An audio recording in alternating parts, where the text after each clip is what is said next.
Bonsoir, bienvenue à tous dans le 20h de ce 5 mars. C'est toujours un plaisir de vous retrouver sur RTI 1. Alassane Ouattara respecte son engagement d'œuvrer pour le transfert du pouvoir à une jeune génération. Le chef de l'État a officiellement annoncé qu'il ne sera pas candidat à l'élection présidentielle du 31 octobre prochain. En début de journal, le point complet de son intervention devant le Parlement réuni en congrès ce jeudi à Yamoussoukro. Avant d'aborder ce point qui marque l'actualité de ce jeudi, je vous donne lecture d'un télégramme officiel de la présidence de la République adressé à son Excellence M. Faure Gnassingbé, président de la République togolaise. Monsieur le Président et chers frères, votre brillante réélection à la magistrature suprême de votre pays m'offre l'agréable occasion d'adresser à votre Excellence, au nom du peuple et du gouvernement ivoirien, ainsi qu'en mon nom propre, mes très vives et chaleureuses félicitations.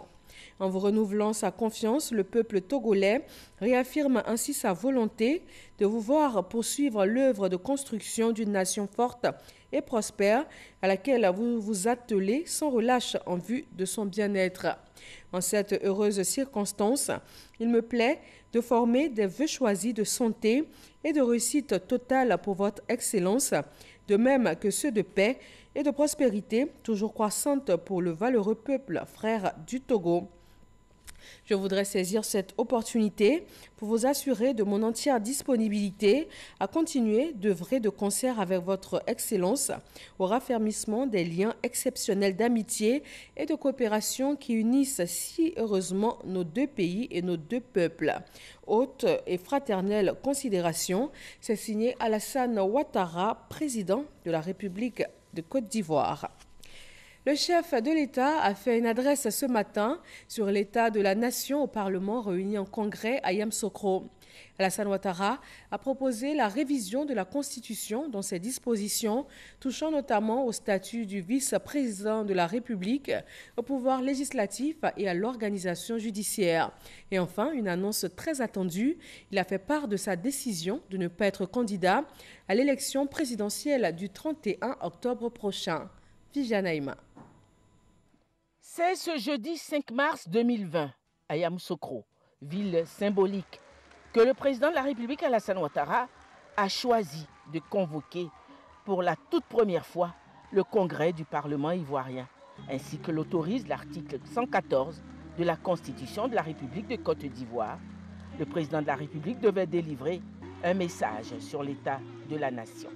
Députés et sénateurs qui composent les deux chambres du Parlement ont répondu à cette convocation. Ils étaient à l'appel au nombre de 312 sur un total de 350 parlementaires.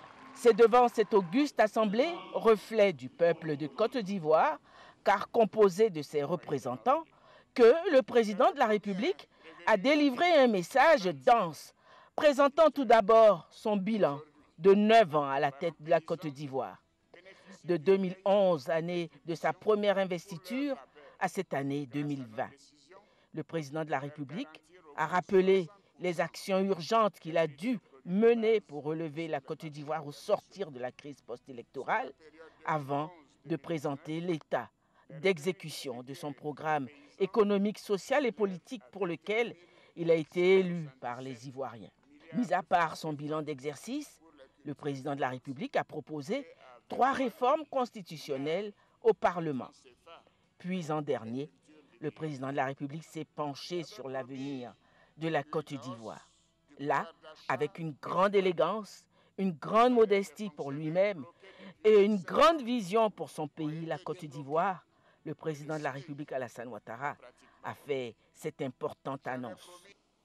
Tout au long de ma carrière et durant les 2 mandats que vous m'avez confiés à la tête de notre beau pays, j'ai toujours accordé une importance toute particulière au respect de mes engagements.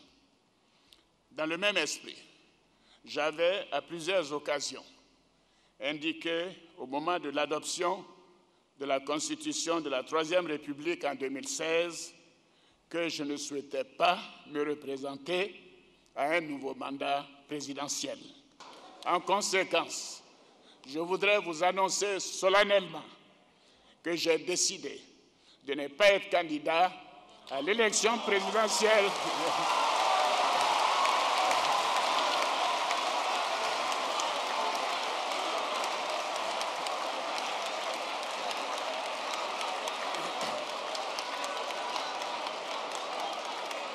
En conséquence, je voudrais vous annoncer solennellement que j'ai décidé de ne pas être candidat à l'élection présidentielle du 31 octobre 2020 et de transférer le pouvoir à une jeune génération. Cette décision est conforme à ce que j'ai toujours dit, à savoir qu'il faut laisser la place à une jeune génération. Oui. Une jeune génération en qui nous devons faire confiance. Des jeunes Ivoiriens honnêtes, compétents et expérimentés qui ont appris à nos côtés comme nous l'avons fait aux côtés du père de la nation, le président Félix Houphouët-Boigny. Par cet acte, je vais donner la possibilité à des Ivoiriens plus jeunes de poursuivre l'œuvre de modernisation de notre pays et de conduire la destinée de notre nation avec toute l'énergie nécessaire.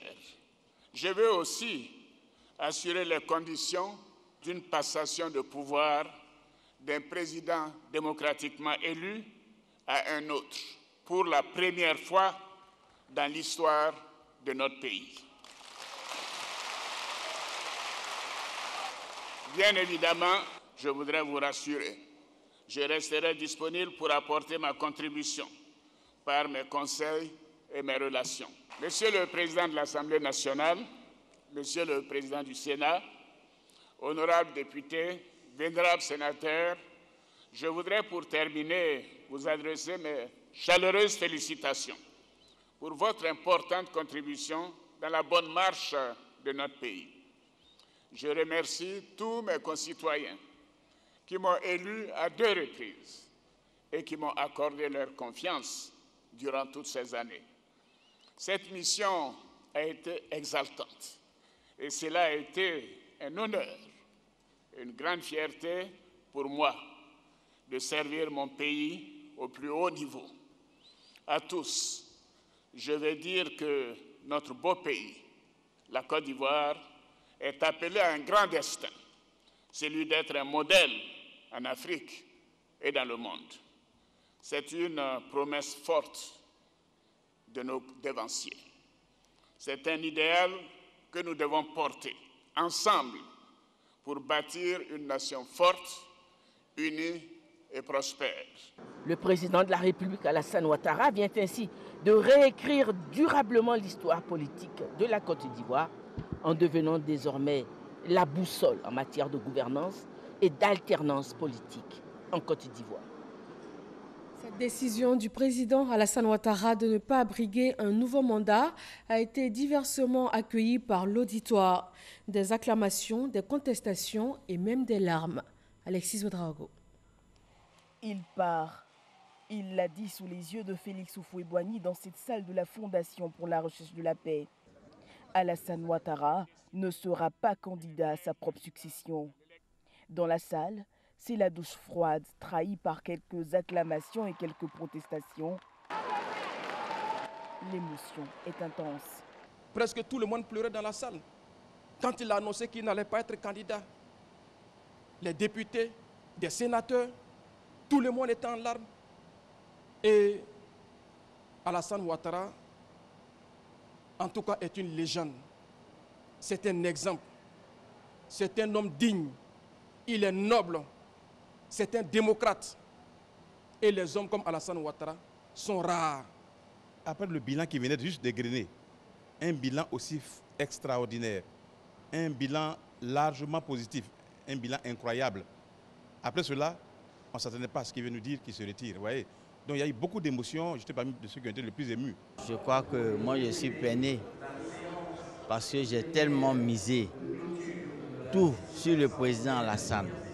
Le président devient à 2050. de 2020 à 2050. Aujourd'hui, je constate que lui-même, il ne veut plus.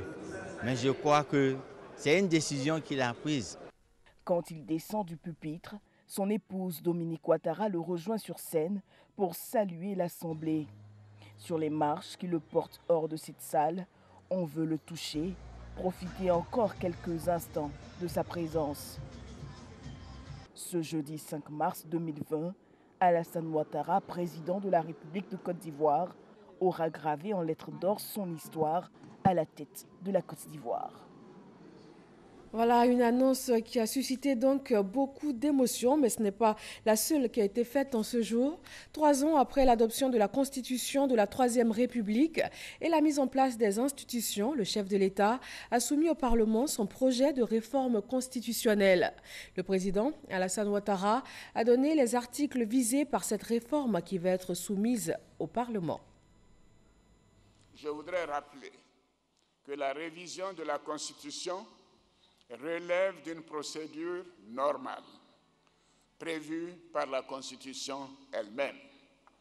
Il est vrai que les révisions constitutionnelles suscitent méfiance et suspicion, car l'histoire récente de notre pays et celle de bien d'autres ont montré qu'elles ont souvent servi de prétexte pour pérenniser un pouvoir ou pour exclure des adversaires politiques du jeu électoral.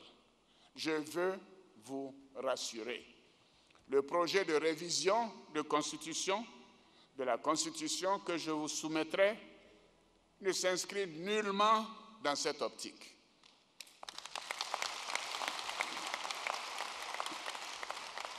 Cependant, il est apparu nécessaire d'initier quelques adaptations dans la Constitution de la Troisième République dans le souci d'améliorer cette Constitution et de pérenniser un modèle de fonctionnement de l'exécutif qui a démontré son succès et son efficacité. Il s'agit également de procéder, comme l'ont préconisé d'éminents juristes, notamment le président du comité d'experts chargé de la rédaction de l'avant-projet de Constitution, à des aménagements techniques pour assurer un meilleur fonctionnement des institutions. Monsieur le Président de l'Assemblée nationale, Monsieur le Président du Sénat, honorables députés, vénérables sénateurs, la première modification importante est relative au statut du vice-président de la République. En effet, au regard de notre expérience actuelle, je propose, au lieu d'un ticket, que le vice-président de la République soit nommé par le président de la République avec l'accord du Parlement, comme c'est le cas présentement. Avec la Constitution du 8 novembre 2016, qui a vu la nomination de M. Daniel Kablan-Duncan à la fonction de vice-président de la République, avec l'accord du Parlement, le couple président de la République, vice-président de la République, a fonctionné de manière efficace et harmonieuse, ce qui a permis une collaboration étroite et efficace au sommet de l'exécutif. C'est donc l'expérience heureuse d'un vice-président de la République nommé après l'élection du président de la République que je voudrais proposer de pérenniser par la modification de l'article 55. Et cette modification induit celle des articles 56, 57, 59, 62, 78 et 79. La deuxième réforme importante concerne le pouvoir législatif, c'est-à-dire vous, messieurs les députés et les sénateurs, avec la modification de l'article 90. Elle est relative à la continuité parlementaire.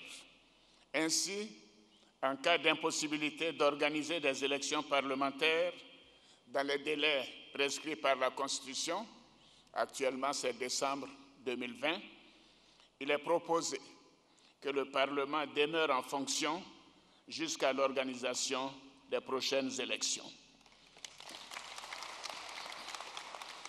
La troisième réforme majeure que je propose a trait à l'organisation judiciaire.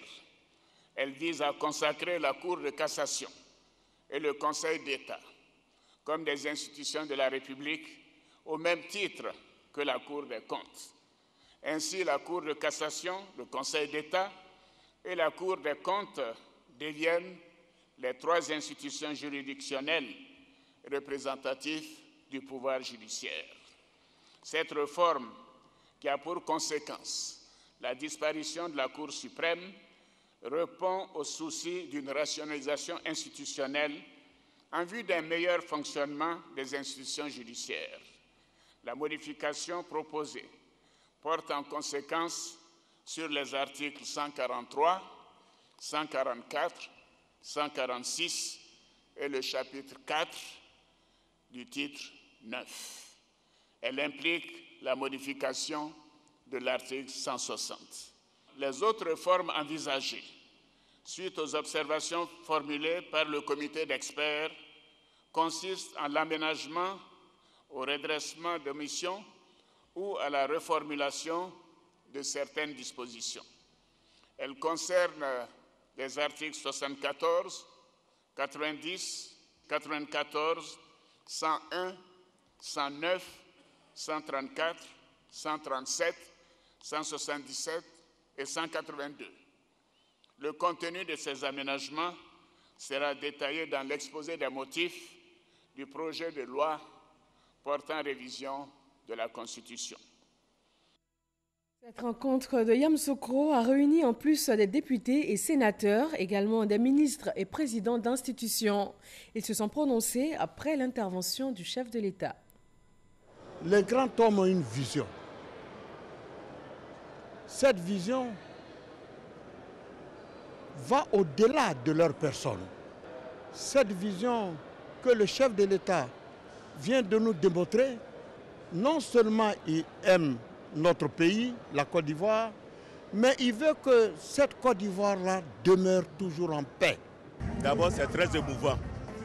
Vous voyez, la salle était très calme, malgré la profondeur du discours du président, parce que c'est un grand homme.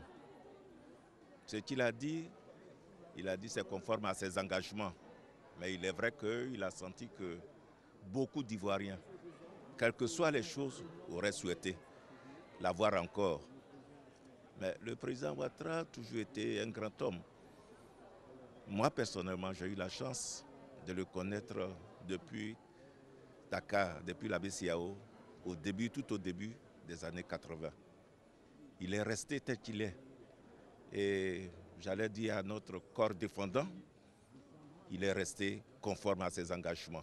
Je repars triste parce que le président Alassane Ouattara a tout donné à la Côte d'Ivoire. Donc nous disons merci au Seigneur qui nous l'a donné. Nous disons merci à son Excellence, M. Alassane Ouattara, pour ce qu'il a apporté à la Côte d'Ivoire, pour ce qu'il est pour la Côte d'Ivoire et ce qui va demeurer pour la Côte d'Ivoire, car il a dit qu'il restera là pour accompagner la nouvelle équipe qui sera en place. Nous venons d'assister à quelque chose d'historique. Nous venons de voir un grand homme, quelqu'un qui veut réécrire l'histoire de la Côte d'Ivoire et donner à la Côte d'Ivoire ce qu'elle n'a jamais connu. De voir, comme il a dit lui-même, opérant donc de la présidence, un président partir et un autre entrer. C'est une histoire qui nous offre à cette génération à laquelle il veut laisser le pouvoir. Et nous sommes confortés dans ce qu'il a dit. Il est allé au-delà de la construction matérielle du pays pour que nous ayons des textes, pour que nous ayons des lois, pour que nous ayons une constitution qui nous évite tout ce qui nous est arrivé par le passé. Je pense que ça, c'est extrêmement important. C'était un chantier extrêmement important. Tout ce qui a été fait pour que le pays se remette en marche a été bien fait. Mais il faut que cela repose sur un socle important. C'est la toute première fois dans l'histoire de la Côte d'Ivoire que le Sénat et l'Assemblée nationale se réunissent en congrès. Ces membres des deux chambres du Parlement ont suivi avec beaucoup d'intérêt les propos que leur a adressés le chef de l'État et chacun d'eux a décrypté ce message à sa façon. Aujourd'hui, c'est un jour émotionnel. C'est très dur. C'était dur de voir un homme comme le président Alassane Ouattara s'en aller. c'est une partie de nous-mêmes. À un moment donné de son discours, non seulement j'ai reconnu Félix Houphouët-Boigny, mais j'ai reconnu Nelson Mandela. J'ai reconnu Luther King parce qu'il avait un rêve pour son pays. Et aujourd'hui, il a un autre rêve, la chaîne des générations. Il croit à cette chaîne des générations, à cette conjugaison des compétences à la Côte d'Ivoire rassemblée, cette Côte d'Ivoire forte de sa diversité, conquérante. Il veut cette Côte d'Ivoire, mais il le veut pour tous les Ivoiriens, pas seulement pour les militants RHDP. Je crois que c'est un grand discours. Un grand discours, d'abord à travers l'annonce du président de la République de ne pas être candidat à l'élection présidentielle d'octobre 2020. C'est très important parce que beaucoup de spéculations circulaient. C'est un acte fort, il faut le saluer. Deuxièmement, il n'y a pas eu de tripatouillage pour éliminer des candidatures à travers la réforme constitutionnelle. C'est aussi un acte fort qui montre bien que le président Ouattara veut créer les conditions d'une compétition équitable, transparente et pour permettre à celui que les Ivoiriens souhaitent voir à la tête de ce pays d'être l'élu de demain. Le président a fait un grand discours en disant devant la nation qu'il ne se représentait plus pour un troisième mandat. C'est tout à fait normal, puisque la Constitution ne lui permet pas d'être encore candidat. Donc c'est tout à fait normal et le président a respecté la Constitution parce qu'en réalité, après 2 mandats, il devrait partir, et ce qu'il vient de dire, au grand bonheur des Ivoiriens. Donc nous sommes remerciés au président qui a respecté la Constitution ivoirienne. Il vient de démontrer qu'il est le grand dépositaire de l'ophotisme. Mais quand un grand homme parle, je crois que nous avons écouté religieusement et nous avons pris acte. À chaud, nous disons tout simplement que c'est un grand homme. C'est un très grand discours qui donne espoir aux Ivoiriens. Et on attend l'application de tout ce que le président nous a annoncé. Et en tant que politiciens, nous sommes, comme je l'ai dit tout à l'heure, nous sommes ouverts. Nous avons accueilli ces discours avec beaucoup de satisfaction. Nous venons, après le président Félix Houphouët-Boigny, de connaître un autre grand homme, le président Alassane Ouattara, qui vient de prouver aux yeux du monde et de la Côte d'Ivoire qu'il est inévitablement un grand homme qui a appris auprès du président Félix Houphouët-Boigny et aujourd'hui qui nous fait la preuve qu'il est un homme de paix et qu'il est un travailleur acharné, infatigable, parce qu'il est encore disponible, même si demain il n'est pas là, de continuer à encadrer ces jeunes frères qui vont prendre le pouvoir par la suite. L'histoire nous enseigne l'acte des grands hommes. Aujourd'hui, c'est un des grands hommes qui s'est exprimé devant nous tous. Aujourd'hui, le président vient de démontrer qu'il est un homme de parole, qu'il est un grand homme, malgré tout ce qu'il a apporté pour la Côte d'Ivoire, malgré tout ce qu'il peut encore apporter pour la Côte d'Ivoire, malgré tout ce que les Ivoiriens pensent de lui, malgré que nous souhaitons encore qu'il puisse continuer, parce que nous pensons qu'il peut apporter, le président nous a tous pris de coup, il a annoncé qu'il va céder le pouvoir à une nouvelle génération. Et c'est à saluer, c'est à son honneur. Et voilà qui referme le chapitre consacré à ce congrès convoqué par le chef de l'État. Le président Alassane Ouattara a mis fin à toutes les spéculations. Il a annoncé qu'il ne sera pas candidat en octobre prochain, mais il promet de toujours mettre son expertise au service de son pays, la Côte d'Ivoire. On s'intéresse maintenant à cette 4e édition des Journées des sciences géologiques. Les structures traitant de ces sciences ont fait l'état des lieux des activités en matière de recherche. Les spécialistes ont abordé également des problèmes éthiques et environnementaux liés à l'exploitation des sciences géologiques. Amadou Ouattara. Pour avoir formé de nombreux géologues ivoiriens et d'autres nationalités, ainsi que pour ces travaux qui ont permis de mettre en évidence les gisements de fer des monts Klaoyo, Tia et Gao, le professeur Jean Camille, l'un des pionniers de la géologie en Côte d'Ivoire, est honoré. Il incite les jeunes filles à s'intéresser à la géologie. L'UFR est représenté et animé par mes anciens étudiants. Je souhaite que l'esprit que j'ai communiqué continue dans la dynamique. Il a parlé de rigueur, du don de soi. Je pense que ce sont des choses que Dieu demande pour vraiment bénéficier du travail qu'on fait. J'ai plein d'espoir parce qu'aujourd'hui, La Côte d'Ivoire regorge de ressources minières. Cet hommage au professeur Jean Camille s'inscrit dans le cadre de la 4e édition des Journées des sciences géologiques, à travers le thème « Sciences géologiques et gestion durable des matières premières minérales ». La réforme qui vient d'être faite en restructurant les laboratoires va faire en sorte que ces deux composantes, c'est-à-dire les ressources humaines, mais également les ressources infrastructurelles, vont être mises ensemble pour bien tirer notre science vers l'avant. En 1997, lorsque le département était mué en UFR, on était moins d'une vingtaine d'enseignants. Plusieurs conférences sont au programme de cette 4e édition des Journées des sciences géologiques. La géologie s'intéresse à la composition et à l'évolution de la croûte terrestre enfouie ou exposée à la surface.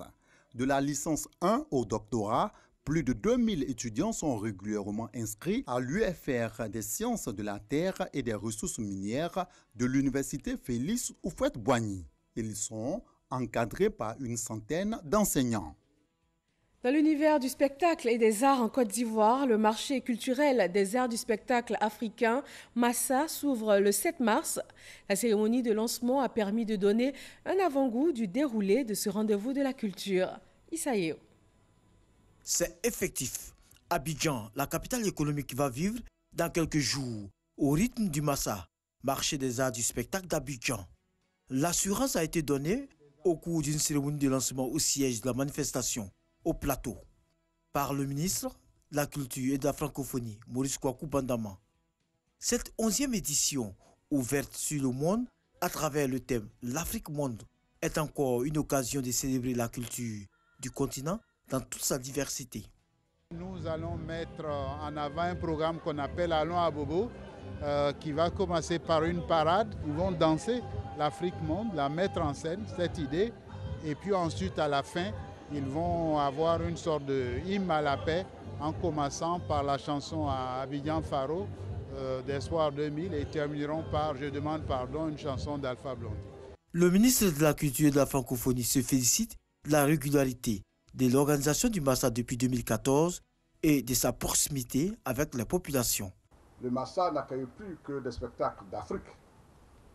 Il accueille des spectacles du monde entier, d'Europe, d'Asie, d'Amérique, d'Océanie et naturellement d'Afrique. Je veux donc remercier l'État de Côte d'Ivoire, avec à sa tête Son Excellence, Monsieur le Président Alassane Ouattara. Remercier l'ensemble des membres du gouvernement pour l'appui constant qu'ils n'ont cessé d'apporter au Massa, au ministère de la Culture. Cette cérémonie de lancement est surtout marquée par la décoration de plusieurs personnalités et non des moindres. Les ministres Ahmed Bakayoko, Gilbert Kafana Kone, Albert Mabritouakes, Aka Awele, Mariatou Kone, Robert Begremambe et le directeur général du Massa, Yacouba Konate, sont faits commandeurs dans l'ordre du mérite culturel ivoirien. Toutes ces formes, la culture dans toutes ses formes est un langage universel et un puissant facteur de rapprochement des communautés et des peuples. Avec cette distinction, Monsieur le ministre de la Culture, nous devenons des ambassadeurs de la culture, non seulement de la culture ivoirienne, mais également du monde. Le Massa prévu du 7 au 14 mars prochain a pour invité d'honneur le Canada. Un choix justifié par la mosaïque des cultures dans ce pays. Le Sénégal enregistre 2 nouveaux cas de coronavirus. L'Institut Pasteur de Dakar a confirmé ces nouveaux cas, portant à 4 le nombre de personnes touchées. L'état clinique des malades est stable et tous les cas enregistrés dans le pays concernent uniquement des étrangers. Revenons pour terminer sur ce qui fait la une de l'actualité ce jeudi. Le président Alassane Ouattara a fait une adresse sur l'état de la nation au Parlement, réuni en congrès à Yamoussoukro. Alassane Ouattara a proposé la révision de la Constitution. Et enfin, une annonce très attendue, il a fait part de sa décision de ne pas être candidat à l'élection présidentielle du 31 octobre 2020. Merci à tous de nous avoir suivis. Retrouvez à 23h Marine Cognan et demain 13h Hamza Diaby. Bonsoir à tous.